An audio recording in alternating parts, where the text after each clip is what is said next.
Hi everybody, my name is Caden. I'm Jaden. I'm Nicole. I'm Eli. And I'm Jason. And we are the Torah YouTube channel. And we thank you very much for being part of this. We are those people who believe that the laws, statutes, and commands of our Creator are good for all time. They have been part of a test of time, and they have passed the test of time.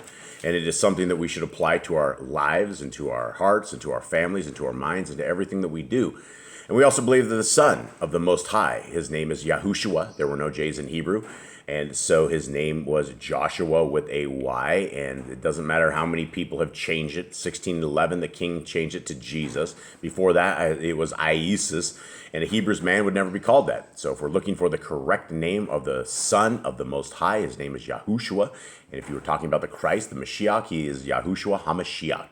And his dad's name is Yahuwah, and Yod-Hed, Vav-Hed.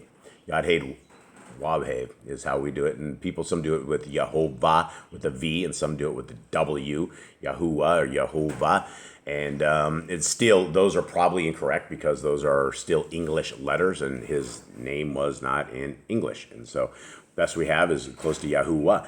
So thank you guys very, very much for being out there and for hanging out here. I do not have my calendar. Let me get that set up. Okay, so today is month 8, and thank you to dear Nicole for doing this calendar, and I can actually read it, so thank you very, very much to her. Today is month 8 on the Creator's calendar. It is the 6th day of the week. What does that mean, everyone? Preparation day. Preparation day. That means tomorrow is a Shabbat. What does that mean to be a preparation day today, Eli? It means that we should prepare everything that we have so we can, because tomorrow we do not work, we do not clean, we do not cook, we do not do anything except for rest. Right, and so tonight at sunset begins. Tonight right here between this line is sunset, and it from sunset to sunset over here is the 7th day, and it is a kind of a nice day out there. How's everybody out there doing? Jade? Good. Cade? Good. Eli? Good? Everyone good? Yep. Got all the junk picked up from our adventures? Yep. That's good. That's always a plus. All right, we did the handy-dandy split screen. I didn't even need a drum roll because I yacked right through it. So this is a depressing chapter, if anything. I would say it's very depressing. It is very sad. It is also very long. So let us figure out what we can figure out. Here we go. Matthew 26. Excuse me. And excuse me, double. And it came to pass when Yahushua had finished all these things, saying, he said unto his Talmudian, and so I think I messed it up. When Yahushua had finished all these sayings, he said unto his Talmudian, ye know that after 2 days is the feast of Pekach, and the son of Adam is betrayed to be crucified. So we knew, was it last chapter he had 4 days before Passover? I think it was two chapters ago. He had 2 days before Passover.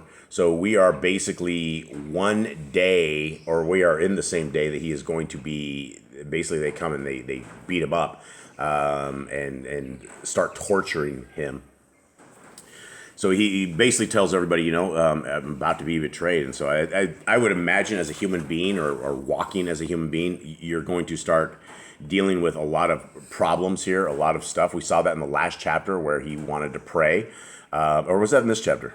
That's just chapter. Okay, I read forward, so I can't do it. So, okay, can't go into that discussion yet. Okay, then assembled together the chief priests and the scribes and the elders of the people unto the palace of the high priest, who was called Caiaphas, and consulted that they might take Yahushua by subtlety and kill him. Now, who is Caiaphas? And He's supposed to be a high priest, a Levitical high priest. now, do we still have Levitical high priests at this time? Not in this age, no. Now, what about this? This guy, There should he have been. kind of had it, but they weren't really doing what they should have been doing. Well, I would say these guys aren't really technically high priests. I mean, the problem was at this point, these people had all fallen into Babylonian Talmudic style stuff. And these were the Caiaphas were along with these. These were the Pharisees and these were the Sadducees. And so they all had different religious sects within this stuff. And so Caiaphas, he isn't just a chief priest. He isn't just a priest of anything like this, right? He was I think voted in is what they had voted this guy in, and so these guys are very evil people. Okay, 4. And consulted that they might take Yahushua by subtlety and kill him, but they said, not on the feast day, lest there be an uproar among the people. Now when Yahushua was in Bethany in the house of Shimon the jar maker, there came unto him a woman having an alabaster box of very precious ointment, and poured it on his head as he sat to eat. Yours says jar maker? He says jar Mine maker. says leper. Leper? Shimon the leper. This says jar maker. It And does even all of them. KJV says leper. So he was either a leper or a jar maker, one of the Maybe two. it was both. Maybe he was a jar maker that had A leprosy. leprous jar maker. A leprous jar maker. Okay. So 8. But when his Talmudians saw it, they had indignation, saying, "To what purpose is this waste? For this ointment might have been sold for much and given to the poor." When Yahushua understood it, he said unto them, "Why trouble ye the woman? For she has wrought a good work upon me. For ye have the poor always with you, but me ye have not always. For in that she has poured this ointment on my body, she did it for my burial." Now these guys are going to feel really, really bad in the next day or 2 or 3 or 4, or probably for a while, even after Messiah is resurrected, because they did not understand this, right? They did not understand that she was putting this perfume on him, and she probably didn't understand why she was putting the perfume on him exactly. Obviously, the Ruach HaKodesh was in these people, that they were able to understand what was going on, and she did this. So this was a huge thing. This was a ceremony of a sort, right? Is a sanctification right before you kind of die. 13. Did I do 12? Yep. Amen, I say unto you, whosoever this Besorah shall be preached in the whole world, there shall also this, that this woman has done, be told for a memorial of her. And she was, right? Here we are. We're talking about this woman and her, this spending all of this money on this. She probably saved for this ointment all of her life. She had this special jar of this stuff, and it was back in the day. That was very, very, very expensive. Probably still is today. 14. Then one of the 12, called Yehuda Ishcariot, went unto the chief priests, and said unto him, "What will ye give me? And I will deliver him unto you."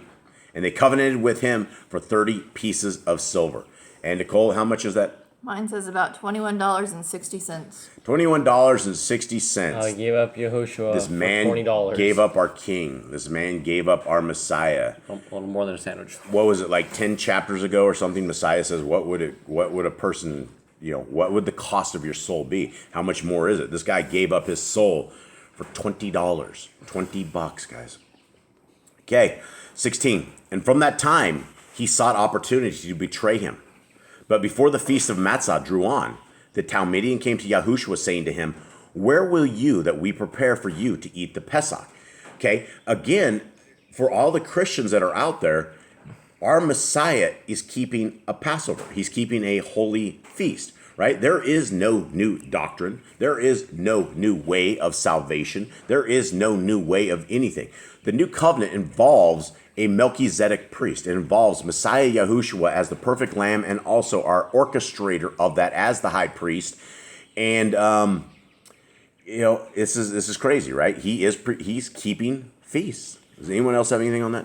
No, he's doing what the Torah said, and for him just to do away with it in like 2 days, it's kind of crazy to think. Yeah, about. I was just going to go have the feast just so I can die and get rid of everything. That's crazy. That's crazy. Why what don't you people just think. kick back and say, we're not celebrating this year, I'm giving away with it the next day? Yeah, it wouldn't make any sense. Why would you, if you're about to die and you're about to change the entire laws, why wouldn't you be the rebel right here and go, okay, we're not going to be doing this in a couple days, guys, so we're not going to do it now. So let's not waste our time, right? So you got to look at this as a, with, I don't know what kind of thinking. Critical thinking. Okay, 18. And he said, Go into the city to such a man, and say unto him, The rabbi says, My time is at hand. I will keep the Pekach at your house with my Talmudian. And the Talmudian did as Yahushua had appointed them, and they made ready the Pekach. Now when the even was come, he sat down with the 12. Now, why would he be sitting down at even on the Pekach? What's this mean? What's he doing? Yeah, He's that's when celebrating. Passover starts, is it evening? Okay, a lot of people wouldn't understand this, so you guys go into a little bit more. Why is he sitting down at night? Because the evening is when your feast What's the day will law? start. What's the law say? You're going to celebrate Passover from evening to evening. Right, and so they're doing this right on the appointed time. What the crazy thing is the next day he is going to die for us. So if we're looking at a Passover lamb that is being killed, so he's about to kill the lamb, but the next day our lamb is about to be killed. Okay, 20. Now when the even was come, he sat down with the 12. And as they did eat, he said, Amen, I say unto you, that one of you shall betray me. And they were exceeding sorrowful, and began every one of them to say unto him, Adonai, is it I? And he answered and said, He that dips his hand with me in the dish, the same shall betray me. The son of Adam goes as it is written of him, but woe unto that man by whom the son of Adam is betrayed. It had been good for that man if he had not been born. Then Yehuda, which betrayed him, answered and said, Rabbi, is it I? He said unto him, You have said. So I guess at this point, I would imagine Yehuda probably ran off, right? I'm thinking he didn't stick around here, especially if this was all public among everyone, because... The 11 would probably want to beat him. Well, they would all be wondering what this dude is doing, and all of a sudden this guy would become the enemy of the state, of the people, right? He's not going to be friends of those who are not giving up Messiah Yahushua. In another one of these, though, it says that Yeshua told him, go do what you need to do. Right, and people didn't understand it, and they did not understand because they thought because he was holding the money. This guy was the money holder of the group, and so I thought he meant like go to the poor, give money to the poor, or like go feed the poor, go find some food or something. Right, and so he went and betrayed Messiah, and so a lot of people, I guess they didn't actually know what was going on, but I don't know if this was a private or public part right here where he did this. Okay. 26. And as they were eating, Yahushua took the bread and blessed it and broke it and gave it to the Talmudian and said, Take, eat, this is my body. Okay, the people will say right here, not the people, the actual people that do not believe in the New Testament or that believe in the Besorah, the good news, they will say that this breaks Torah right here, right? This section right here, he's telling you to eat a human body. That's not Levitical food. That's not Leviticus 11. Why would he be saying this? Why is he doing this right here? Why does he say, Take, this is my body and eat? Because it's the sacrifice. He is becoming the sacrifice, and he says, You are going to take part in my sacrifice. You are going to become with me. Right. And so what do we do when we cook the lamb that night? How do we do it? We cook it up on the giant fire. And what do we do with it? And we eat it. Eat it, yeah. And we don't leave what? They don't even eat it until morning. Right. If there's any left, you burn it up. Right. And so this right here essentially says our Messiah is that lamb, right? He's explaining to everybody, this is my body. This is what you guys can do for salvation. He is not saying to eat me, right? He's not saying, and I guess the problem is we have people that are, I don't know what level of grade of reading skills they are. They claim that, they do all this other stuff, but when they read scriptures, they read it out of context, and they're like, well, this is breaking the Torah. And then it continues on. And he took the cup and gave thanks and gave it to them, saying, Drink ye all of it, for this is my blood of the renewed covenant, which is shed for the remission of sins. Did you guys say renewed or new covenant? Renewed. Renewed. Okay. It says no. NIV says this is my blood of the covenant. This is my blood of the covenant, which is poured out. And so people don't understand this is a covenant. It's the same thing with eating our Passover lamb. It was part of the covenant. You put door on your lentils, you eat the lamb, you will be spared from the angel of death that's coming over you. So this is the same thing.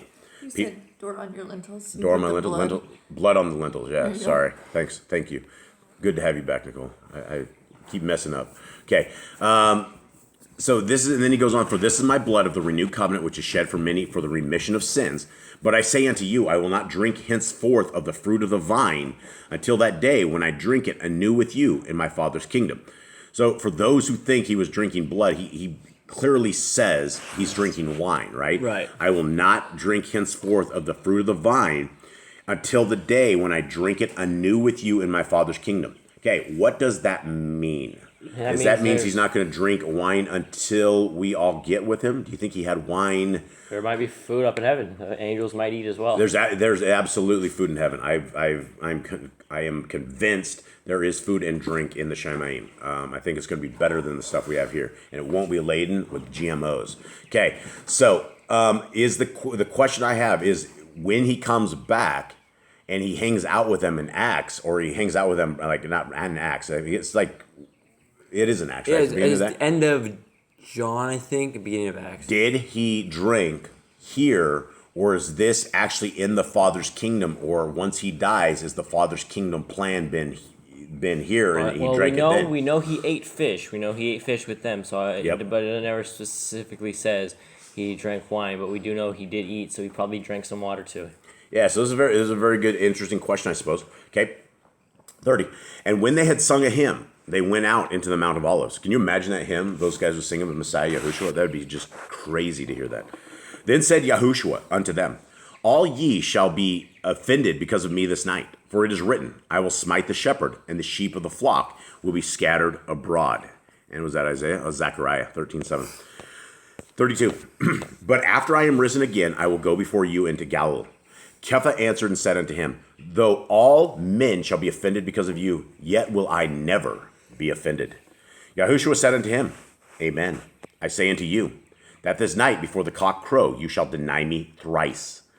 Kepha said unto him, though I should die with you, yet will I not deny you. Likewise also said all the Talmudim. Then came Yahushua unto them, with them unto a place called Gethsemane, and said unto the Talmudians, sit ye here, while I go and pray yonder. And he took with him Kepha and the two sons of Zebedee, and began to be sorrowful and very heavy. Who are the two sons of Zebedee? John and Jacob. So he had with him John, Jacob, and Peter, right? Right. And so he's all hanging out with. Those are the three that are usually with him. Yeah, those are the three that. Like his biggest, like his right hand man, I think. Yeah, I agree. 38. Then said he unto them, my soul is exceeding sorrowful, even unto death. Tarry ye here and watch with me. This is a crazy thing, right? That our Messiah is so worried even to death. I mean, people will say it all the time, I'm worried to death. He's human. He has problems too. He has stress about this too. I mean, he's going in to literally willingly die for the people, and as a human, that's something scary, right? You're losing your life, and he was human just like the rest of us. That's why I think it was such a wonderful thing that he walked the Torah and lived the Torah, just to prove that we can do it as well, because he wasn't a special entity. He wasn't a special powers of a person. He was just a regular human that was blessed by Yah. I would have to say he has special powers, but I say that he still has human issues. Like we have human issues. He gets hungry, he gets thirsty, he gets tired, he gets, all of this stuff. And he did have special powers. I mean, he does have the Ruach HaKodesh, but I don't believe Yah would have allowed him to be different than humans in the form of suffering, because I think that was the whole point of this whole stuff, is that we can, as human beings, even though they are not human entities, our Creator's Son was able to walk it as his Father had designed and made it happen. Okay, 39. And he went a little further and fell on his face and prayed, saying, O my Father, if it be possible, let this cup pass from me. Nevertheless, not as I will, but as you will. Again, that's a Trinity buster, right? It's, again, oh my Father. This man would be insane if he's sitting here talking to himself as another person, right? He says, my Father, it's his will, but it's not my will, but it's my Father's will. Very important we understand this. 40. And he came unto the Talmudian and found them asleep, and said unto Kepha, what, could ye not watch with me 1 hour? Watch and pray, that ye enter not into temptation. The Ruach indeed is willing, but the flesh is weak. He went away again the second time and prayed, saying, O my Father, if this cup may not pass away from me except I drink it, your will be done. And he came and found them asleep again, for their eyes were heavy. And he left them and went away again and prayed the third time, saying the same words. Then came he to his Talmudians and said unto them, sleep on now and take your rest. Behold, the hour is at hand, and the son of Adam is betrayed into the hands of sinners. Rise, let us be going. Behold, he is at hand that betrays me. And while he yet spoke, lo, Yahuda, one of the 12, came, and with him a great multitude with swords and staves from the chief priests and elders of the people. Now he that betrayed him gave them a sign, saying, whomsoever I shall kiss, the same is he. Hold him fast. And there's the Judas kiss. And forthwith he came to Yahushua and said, Hail, Adonai, and kissed him. And Yahushua said unto him, Friend, wherefore are you come? Then they came and laid hands on Yahushua and took him. And behold, one of them which were with Yahushua stretched out his hand and drew his sword and struck a servant of the high priest and smote off his ear. Then Yahushua said unto him, Put up your sword. Put up again your sword into his place. For all they that take the sword shall perish with the sword. Think you that I cannot now pray to my Father, and he shall presently give me more than 12 legions of angels? And what do we know of as 12 legions of angels? I think A legion is like 10,000. Yeah. I think it was. I think I looked at it, I think it's 12,000. Mine says more than 80,000. Angels? Mm-hmm. Yeah, so 12. I feel like you only need like 4 or 5 angels to really handle. Yeah, I these don't think you guys. need him. Yeah, I think one angel could have legions of angels would destroy everything. Okay, but how then shall the scriptures be fulfilled that thus it must be? In that same hour said Yahushua to the multitudes, Are ye come out against as a thief with swords and staves for to take me? I sat daily with you teaching in the temple, and ye laid no hold on me. But all this was done, that the scriptures of the prophets might be fulfilled. Then all the Talmudian forsook him and fled. And they that had laid hold on Yahushua led him away to Caiaphas, the high priest, where the scribes and the elders were assembled. But Kepha followed him afar off unto the high priest's palace, and went in, and sat with the servants to see the end.